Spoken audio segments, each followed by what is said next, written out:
सच्चिदानन्दरूपाय विश्वोत्पत्त्यादिहेतवे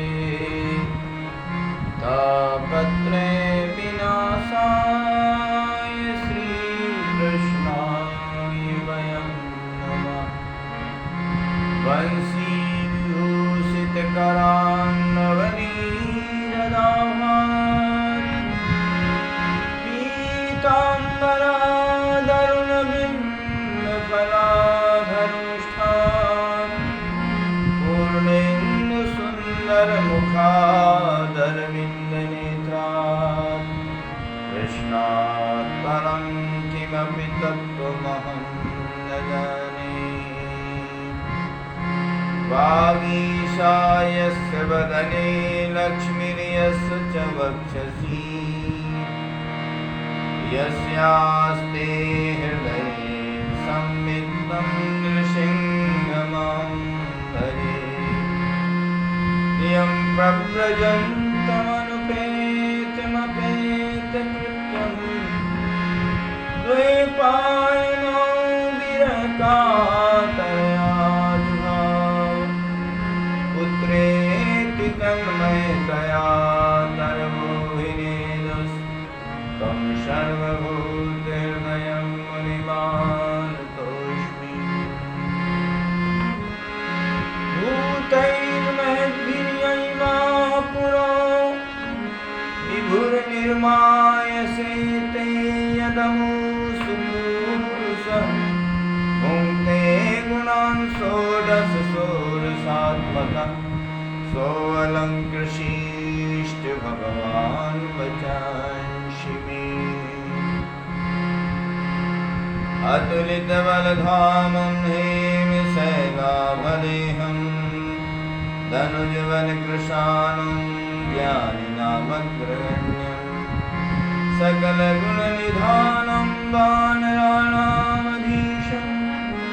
रघुपतिप्रियभक्तं वातजातं नमामि। बोलिए बांके बिहारी लाल की जय। श्रीमद्भागवत महापुराण की जय।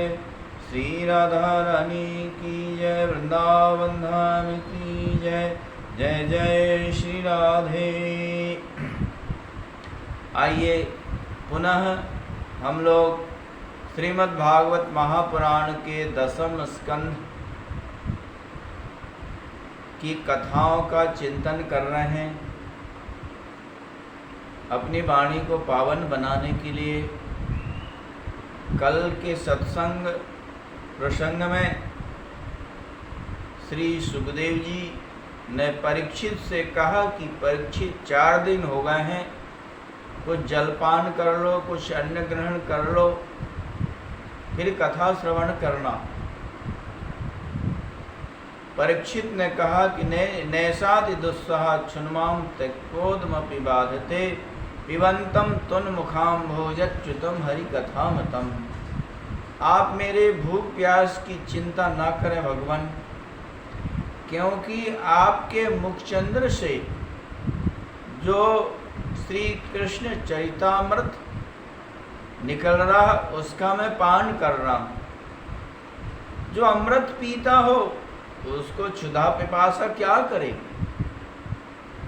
इसलिए कृपया आप कथा सुनाते रहें, कथा बंद ना करें।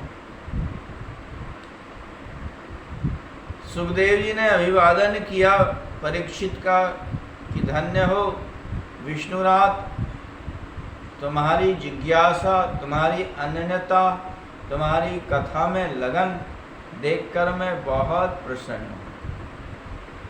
विष्णुरात, सुखदेव जी ब्रह्मरात हैं और परीक्षित जी महाराज विष्णुरात हैं। विष्णु भगवान श्री कृष्ण को कहते हैं। श्री कृष्ण में जिसकी रति हो वही विष्णुरात है। श्री कृष्ण में जो लगे हुए हों, श्री कृष्ण से स्नेह प्रेम जिसका हो वही विष्णुरात परीक्षित है। और ब्रह्मरात ब्रह्म में जिसकी निष्ठा हो, ब्रह्म में जो लगे हो, ब्रह्म के चिंतन में रात दिन जो लगे हो, वही ब्रह्मराज श्री सुखदेव जी महाराज। कितना अच्छा नाम है। वक्ता ब्रह्मराज है और श्रोता विष्णुराज है। इसीलिए श्रोता वक्ता को एक ऐसा ही होना चाहिए। जैसा वक्ता हो वैसा ही श्रोता हो तो कथा में ज़्यादा आनंद की अनुभूति होती है। निष्काम वक्ता हो और श्रोता सकाम हो तो आनंद की अनुभूति नहीं होगी। वहीं निष्काम श्रोता हो और वक्ता सकाम हो तो भी आनंदानुभूति नहीं हो पाएगी। इसलिए निष्काम वक्ता हो और निष्काम श्रोता हो तो आनंद की उपलब्धि होती है श्रीमद् भागवत की कथा से। श्री परीक्षित निष्काम श्रोता हैं और सुखदेव जी महाराज निष्काम वक्ता हैं। इसलिए उनकी कथा में आनंद ही आनंद है। और उन्होंने कहा कि तुमने बहुत अच्छा मेरे प्रश्न का उत्तर दिया, अब तुम कथा सुनो। हे राजर्षि सत्तम, तुम्हारी बुद्धि अच्छी तरह से परिनिष्ठित है। जो वासुदेव भगवान श्री कृष्ण की कथा में लगी हुई है। भगवान श्री कृष्ण के संबंध में पूछने से, कथा संबंधी प्रश्न करने से कथा 3 व्यक्तियों को पवित्र करती। सर्वप्रथम कौन कौन? वक्तारम प्रच्छकम श्रोत्रींस तत्पाद सलिलम में था। सबसे पहले श्रीमद् भागवत की कथा वक्ता को पावन बनाती। क्यों? वक्ता के कंठ से निकलती है तो कथा सबसे प्रथम वक्ता को पवित्र करती। फिर प्रच्छकम, जो मुख्य श्रोता है, पूछने वाला, उसको पवित्र करती है। इसके पश्चात श्रोत्री, जितने भी श्रोता, श्रोत्रीन से जीव मात्र का कल्याण करती है श्रीमद् भागवत की कथा। केवल मानव का उद्धार नहीं करती है। श्रीमद् भागवत की कथा जीव मात्र को पावन बनाती है। कोई भी कथा परिसर में प्राणी आ जाए, पशु आ जाए, पक्षी आ जाए, कीड़े मकोड़े आ जाए, यहाँ तक कि कथा परिसर में जो जड़ वृक्षादि है उनका भी कल्याण हो जाता है, उनका भी उद्धार हो जाता है श्रीमद् भागवत की कथा श्रवण से। श्रीमद् भागवत की कथा केवल चेतन को ही पवित्र नहीं बनाती है, श्रीमद् भागवत की कथा जड़ को भी पवित्र कर देती है। कैसे पवित्र करती हैं? तदपाद सलिलम में था। जैसे गंगा का जल सबको, जीव मात्र को पवित्र कर देती है, ऐसे ही श्रीमद् भागवत की कथा सबको पावन बनाती है। यहाँ कथा से गंगा का जो उदाहरण दिया कि जैसे गंगा सबको पवित्र करती है, वैसे ही श्रीमद् भागवत की कथा सबको पवित्र करती है। इसका तात्पर्य क्या है? इसका तात्पर्य है कि गंगा भेदभाव नहीं करती है पवित्र करने में। पापी को भी पवित्र करती है गंगा, पुण्यात्मा को भी पवित्र करती है गंगा। ये नहीं देखती है कि ये पापी है, इसको पवित्र ना करें, ये पुण्यात्मा है, इसको पवित्र करें। ऐसा भेदभाव गंगा नहीं करती है। गंगा में पुण्यात्मा भी स्नान करे, पापात्मा भी स्नान करे तो दोनों को पवित्र करती है। यही भगवान का स्वभाव है। भगवान का बादल के समान स्वभाव है। बादल यदि ये भेद करने लगे कि पुण्यात्मा के खेत में मैं बरसूं और पापात्मा जीव के खेत में वर्षा नहीं करूं, तो महाराज यह बादल का स्वभाव नहीं है। बादल का स्वभाव है पापी जीव के खेत में भी वर्षा करेगा और पुण्यात्मा जीव के खेत में भी वह वर्षा करे, सब के खेत में वह समान रूप से वर्षा करता है।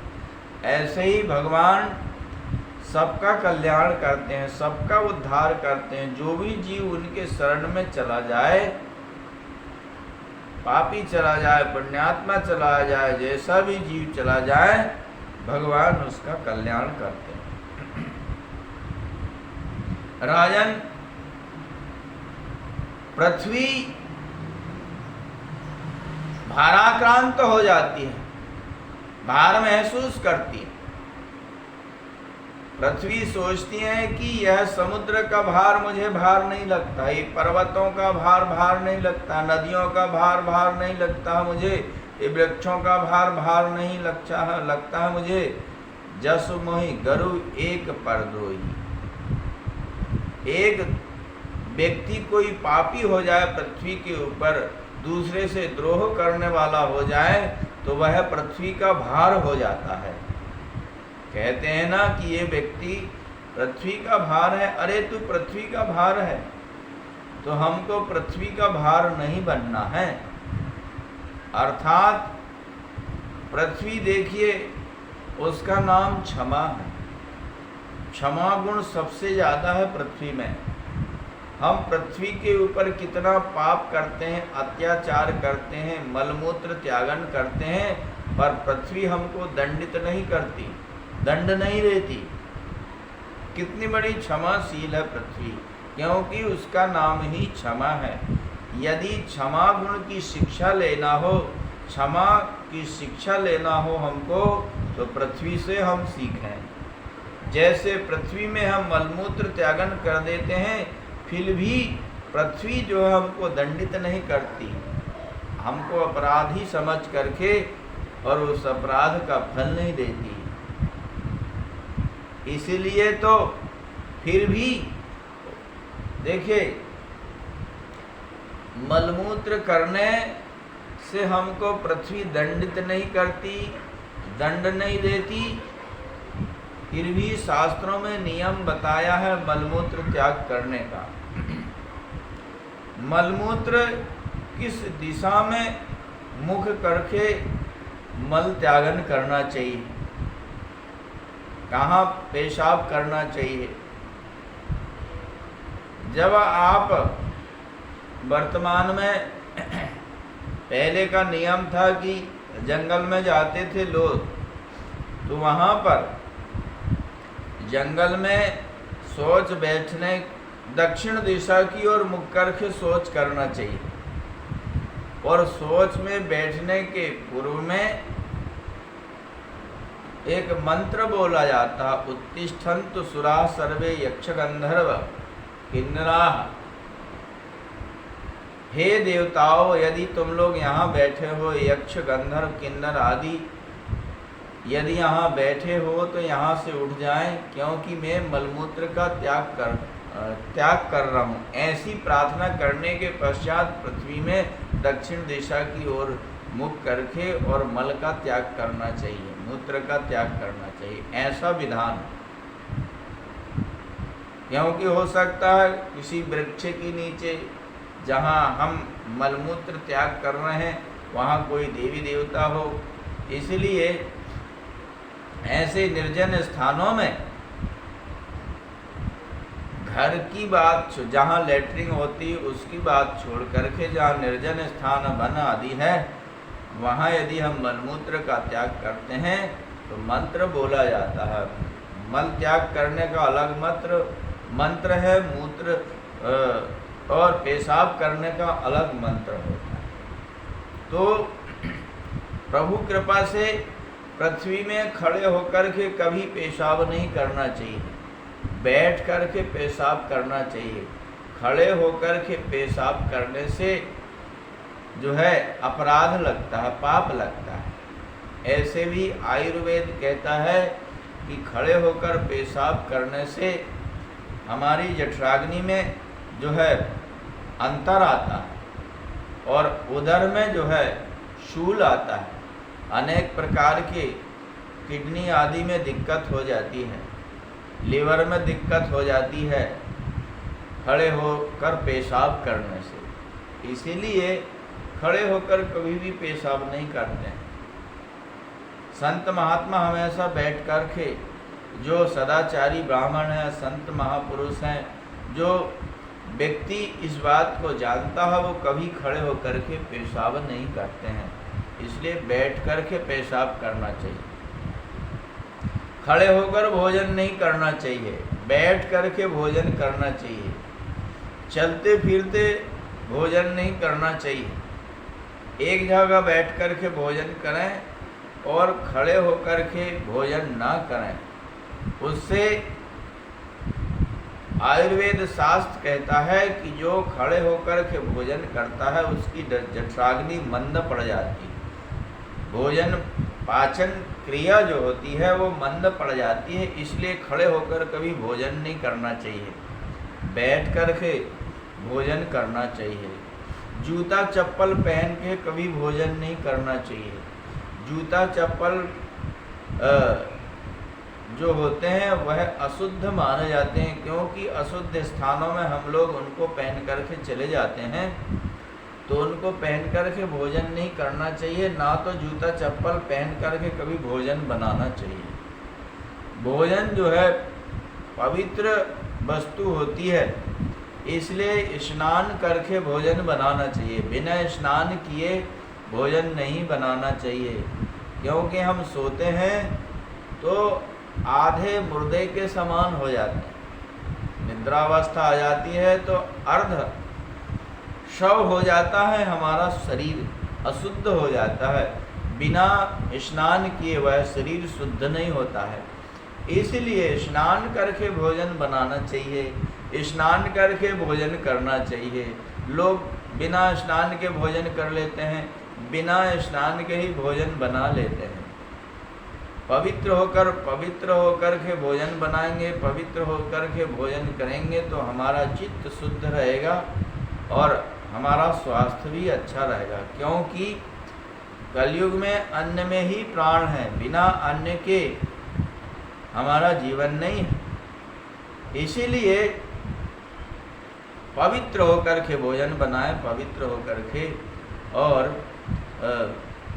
भोजन करें, तो प्रभु कृपा से पृथ्वी का भार ना बने हैं। पृथ्वी का भार कौन बनता है? जो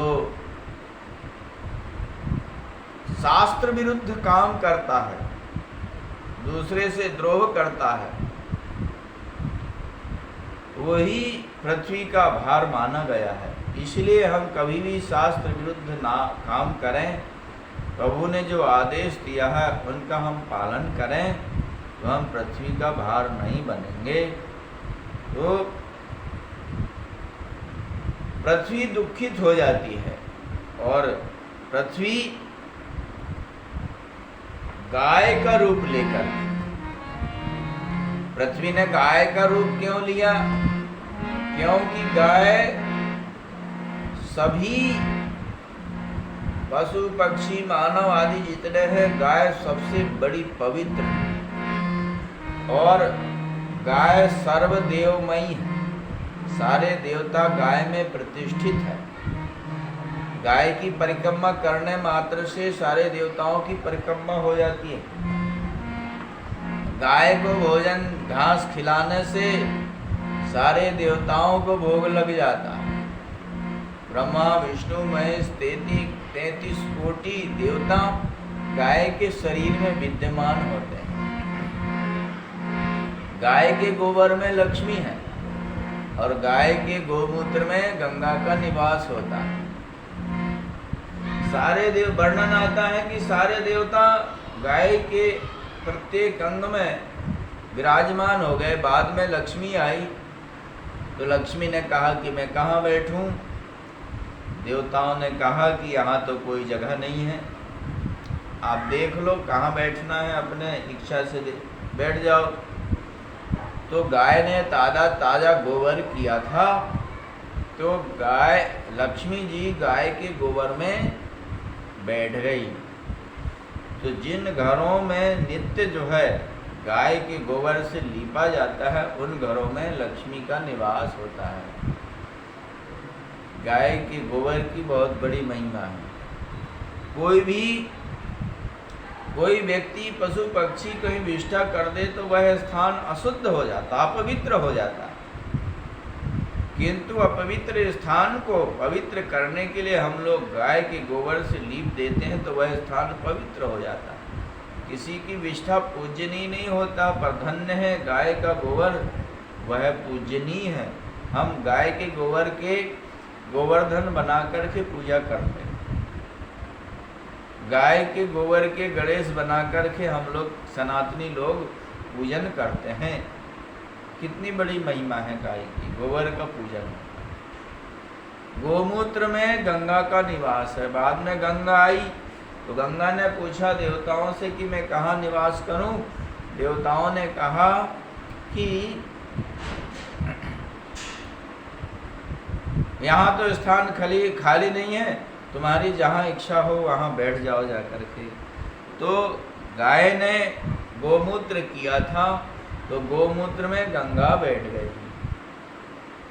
आज भी कोई भी व्यक्ति असाध्य से असाध्य रोग हो जाए और नित्य नियम से वह गोमूत्र का सेवन करे तो निश्चित रूप से उसके असाध्य रोग, कैंसर आदि जैसे रोग, असाध्य रोग भी वह नष्ट हो जाते हैं। इसलिए गोमूत्र की बहुत महिमा है। गोमूत्र को बालों में डालने से बाल नहीं टूटते हैं। अनेक रोग जो है बालों के नष्ट होते हैं।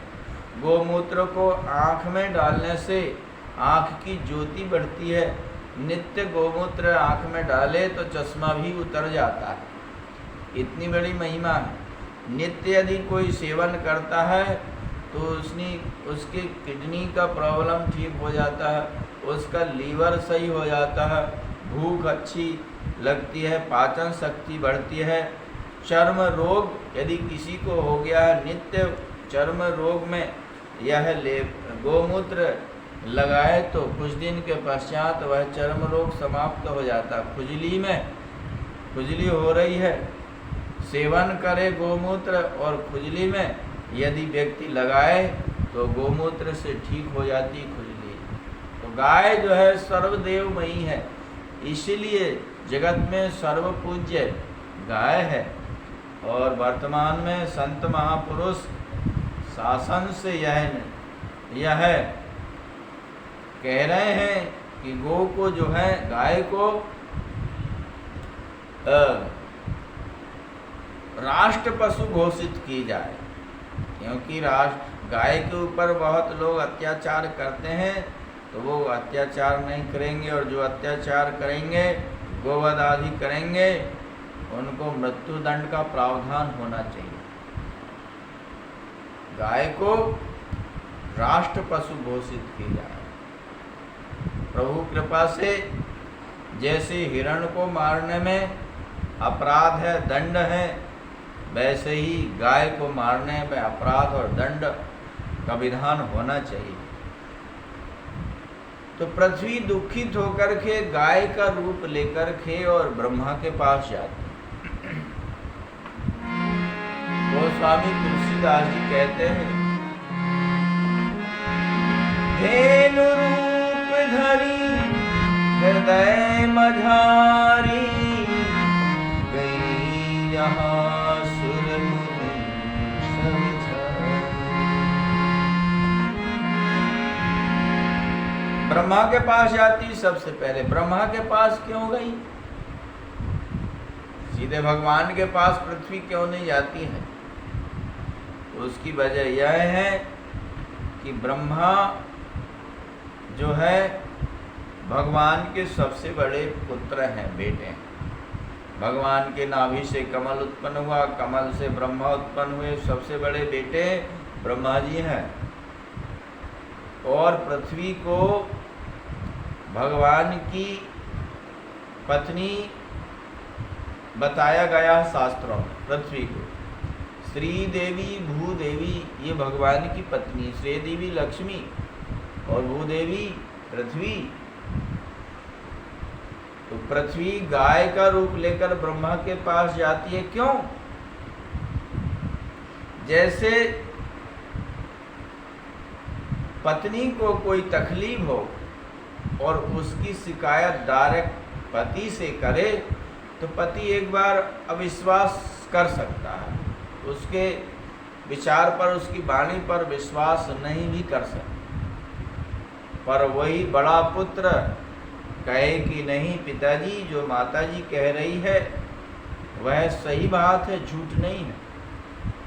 इसलिए सबसे बड़े पुत्र ब्रह्मा के पास गाय जाती है, अपना दुख उसने सुनाया। ब्रह्मा ने कहा कि देवी, जिनकी तुम दासी हो, जिनके हम सेवक हैं, वही नारायण भगवान इस समस्या का समाधान करेंगे, तुम्हारा दुख दूर करेंगे, वो पृथ्वी का भार दूर करेंगे। ऐसा कह कर के ब्रह्मा जी सारे देवताओं को लेकर के और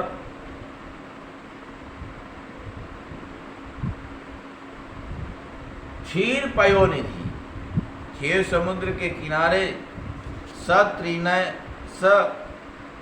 सत्रिनयनस तीरम, सत्रिनयन मतलब भगवान शिव के साथ ब्रह्मा जी जाते हैं। क्यों? ब्रह्मा जी सृष्टि के देवता और शिव जी संहार के देवता और विष्णु जी पालन करता है। आज सृष्टिकर्ता और संहार करता, पालन करता के पास जा रहे हैं। क्यों? सबसे बड़ा कौन होता है? पालन करने वाला। उत्पन्न कर दिया। उत्पन्न करना कोई बहुत बड़ी चीज नहीं है। उत्पन्न कर दिया, बना दिया, पैदा कर दिया। मारना भी कोई बहुत बड़ी चीज नहीं है। किसी को मारना, गोली से मार दिया, जहर दे दिया, संहार कर दिया। पर जब से उत्पन्न हुआ है और जब तक जीवित है रहेगा वह, तब तक उसकी देखभाल करना, रक्षा करना, उसका पालन करना, उसको भोजन खिलाना, ये सबसे बड़ी चीज। सबसे बड़ा कार्य किसका है? विष्णु भगवान का सबसे बड़ा कार्य है। इसीलिए सृष्टिकर्ता के देवता, संहारकर्ता देवता ब्रह्मा जी और शंकर जी, पालन करता देवता विष्णु के पास जाते हैं, सारे देवताओं को साथ में लेकर के।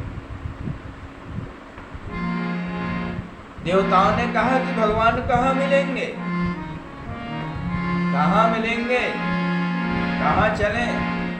कोई कहता वैकुंठ में मिलेंगे, वैकुंठ चलें।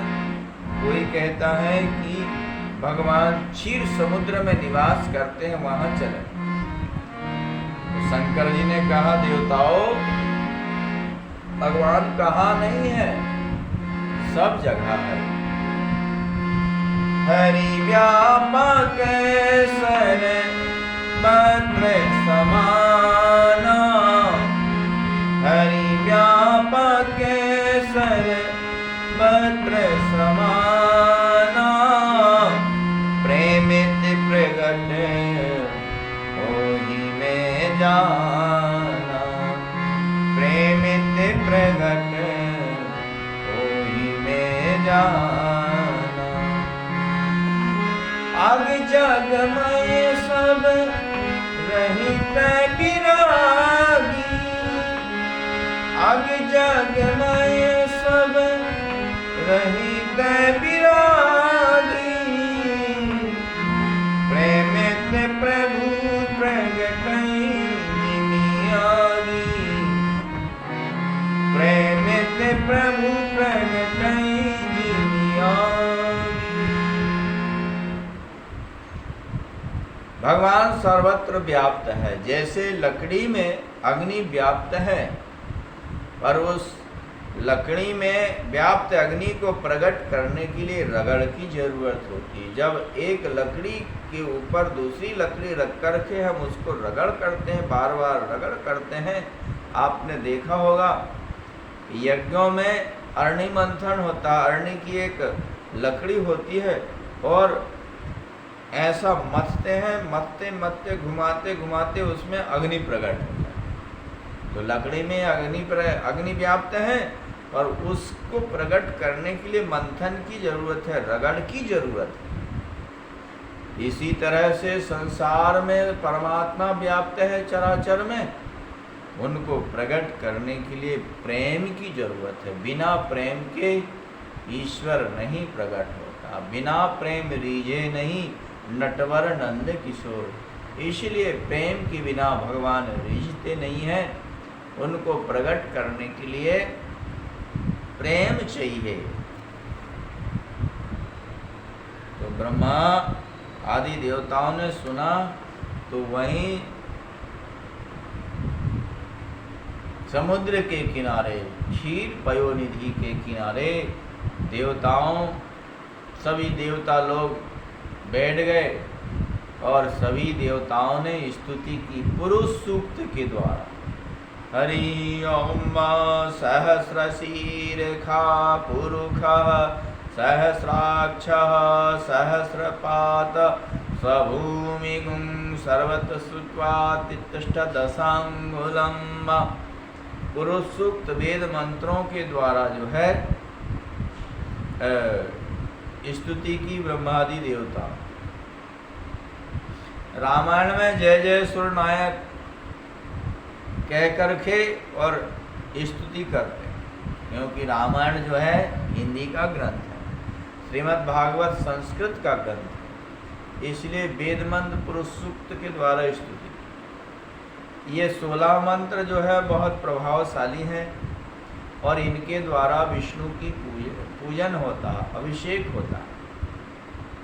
नमस्ते रुद्रमन्नवतोथैघवे नमः बाहुभ्याम उदते नमः आदि ये 16 मंत्र रुद्री के पंचम अध्याय के जो 16 मंत्र हैं उनसे भगवान शिव का पूजन होता, षोडशोपचार विधान से। और पुरुष सूक्त के द्वारा श्री कृष्ण, श्री राम, शालिग्राम, विष्णु भगवान का पूजन होता है, इनका अभिषेक होता है। प्रभु कृपा से भगवान को प्रसन्न करने के लिए पुरुष सूक्त बहुत उपयुक्त है। पर यह है कि पुरुष सूक्त का हर एक व्यक्ति उच्चारण नहीं कर सकता, क्योंकि वेद का मंत्र है और जिसका अधिकार है वो ही उसका पाठ करना चाहिए और शुद्ध पाठ करना चाहिए। क्योंकि वेद मंत्र अशुद्ध हो जाए, स्वर गलत लग जाए, वर्ण गलत हो जाए, मात्रा गलत हो जाए तो वहीं पर जो है उसका अर्थ बदल जाता है। आपने देखा श्रीमद् भागवत के जो प्रभु कृपा से वृत्रासुर की कथा का प्रसंग आता।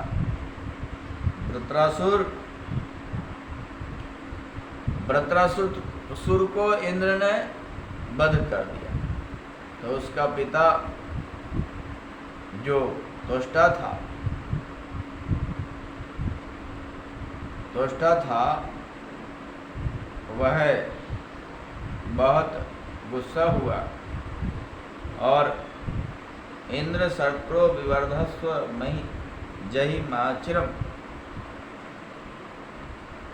ऐसा कहकर के और उन्होंने अग्नि में हवन किया। तो इंद्र शत्रु विवर्धस्व, इंद्र के शत्रु तुम वृद्धि को प्राप्त हो, उत्पन्न हो। तो यहाँ पर जो है उन्होंने षष्ठी तत्पुरुष समास लगाया, पर इंद्र शत्रु जो है, इंद्र शब्द पूर्व इदित धातु से बनता है इंद्र, तो उसका स्वर बदल गया। मतलब उसका अर्थ ही बदल गया। अर्थ क्या हो गया? इंद्र है सातयिता यस्य सा इंद्र शत्रु, इंद्र ही जिसको मारे ऐसा इंद्र शत्रु उत्पन्न हो। तो इसीलिए संस्कृत का जिसको ज्ञान है वो ही वेद आदि का पाठ करना चाहिए, वेद मंत्रों का उसे उच्चारण करना चाहिए, अन्यथा तो अशुद्धि होने पर वह अपराध का भागी हो जाता है, उसका अर्थ बदल जाता है। जहाँ रक्षा विधान के लिए हम लोग यदि उसका अनुष्ठान कर रहे हैं, उपयोग कर रहे हैं, वहीं मारण का विधान भी बन सकता है। इसलिए बिना संस्कृत के, बिना व्याकरण के ज्ञान के वेदों को उच्चारण नहीं करना चाहिए, वेद मंत्रों का पाठ नहीं करना चाहिए। गुरुमुख से जो पढ़ते हैं संत ब्राह्मण वही उसका उच्चारण करते हैं, क्योंकि शुद्धि अशुद्धि का ज्ञान होना जरूरी है। तो पुरुष सूक्त के द्वारा ब्रह्मादि देवताओं ने भगवान नारायण की स्तुति की, और स्तुति करते करते ब्रह्मा जी की समाधि लग गई, और ब्रह्मा जी की समाधि लगी, समाधि में ही भगवान की वाणी सुनी ब्रह्मा जी ने सुनी। अच्छा, एक प्रश्न होता है कि जैसे रामायण में सारे देवताओं ने जय जय सुरनायक कहकर की स्तुति की, वैसे स्तुति की और वहाँ आकाशवाणी होती है, तो वह आकाशवाणी सब देवताओं को सुनाई पड़ती है। भगवान कहते हैं जनि डर पाहु मुनि सिद्ध सुरेशा,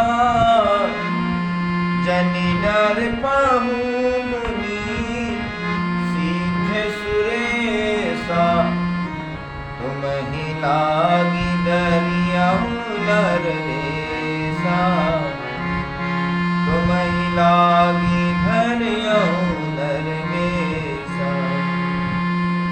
काश्यप अदिति महातप कीन्हा, काश्यप अदिति महातप कीन्हा, तिनकह में पूरब वर दीन्हा, तिनकह में पूरब वर दीन्हा।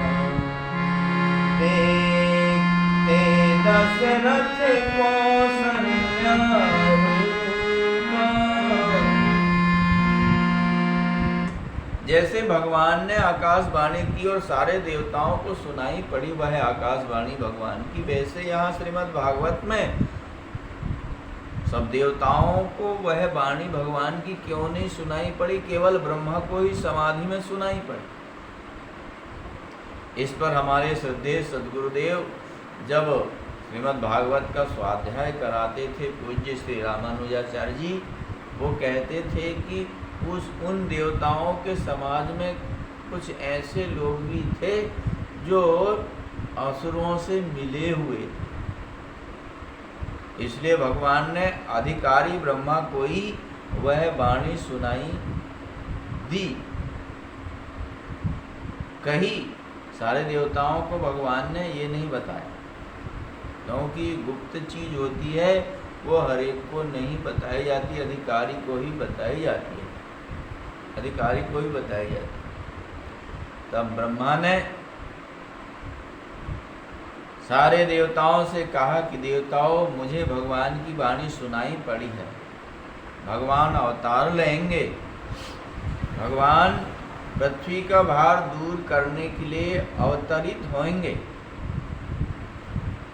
इसलिए अब जैसे ही देवताओं ने कहा, देवताओं ने सुना कि भगवान अवतार लेकर के हमारा दुख दूर करेंगे, पृथ्वी का भार दूर करेंगे और दुष्टों का संहार करके हमारा खोया हुआ राज्य पुनः प्राप्त कराएंगे, सारे देवता अपने अपने धाम को जाने लगे।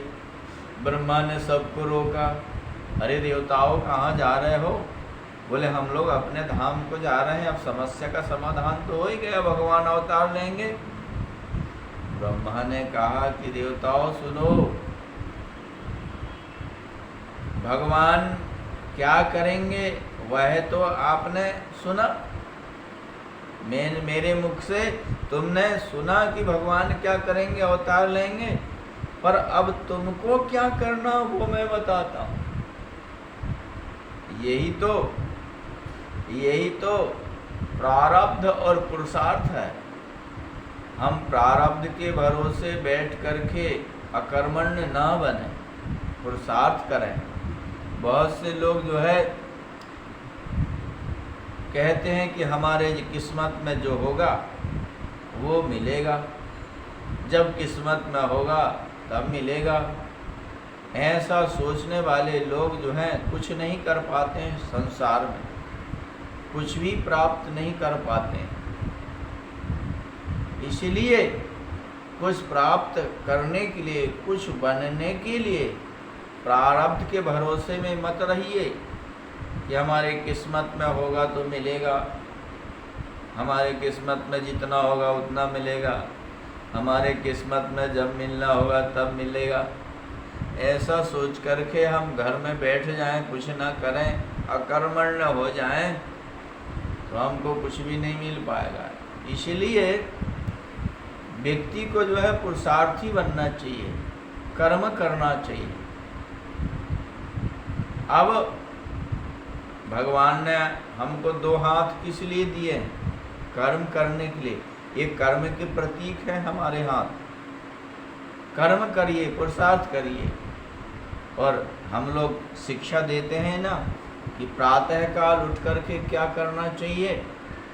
प्रातः काल उठ करके अपने दोनों हाथों को देखना चाहिए। कराग्रे वस्ते लक्ष्मी, करमध्ये सरस्वती, करमूले स्थितो ब्रह्मा, प्रभाते कर दर्शनम।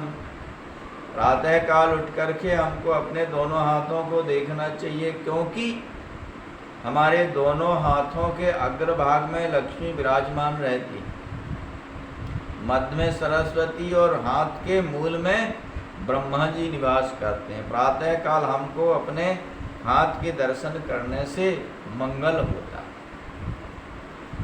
तो हाथ के अग्रभाग में लक्ष्मी का निवास है। इसका मतलब क्या है? इसका मतलब यही है कि जो अपने दोनों हाथों से पुरुषार्थ करता है, कर्म करता है, उसको ही लक्ष्मी मिलती है। आलसी व्यक्ति को लक्ष्मी नहीं मिलती। इसलिए हम पुरुषार्थ करें, कर्म करें और लक्ष्मीवान बने, आलसी ना बने। इन कथाओं से हमको यही शिक्षा मिलती है। और अब आगे का प्रसंग हम लोग कल चिंतन करेंगे श्रीमद् भागवत का।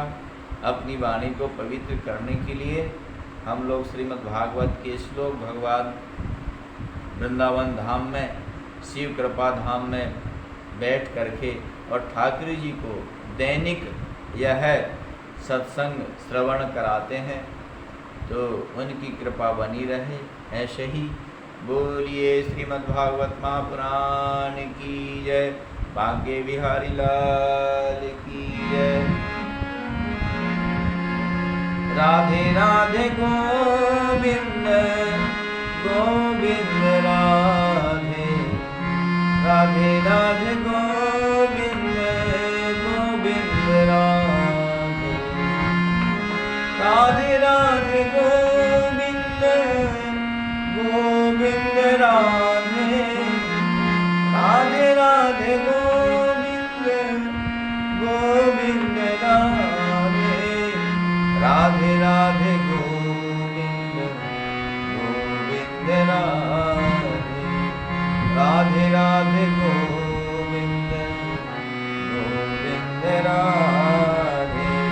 बोलिए बांके बिहारी लाल की जय, अलवेली सरकार की जय, राधा रानी की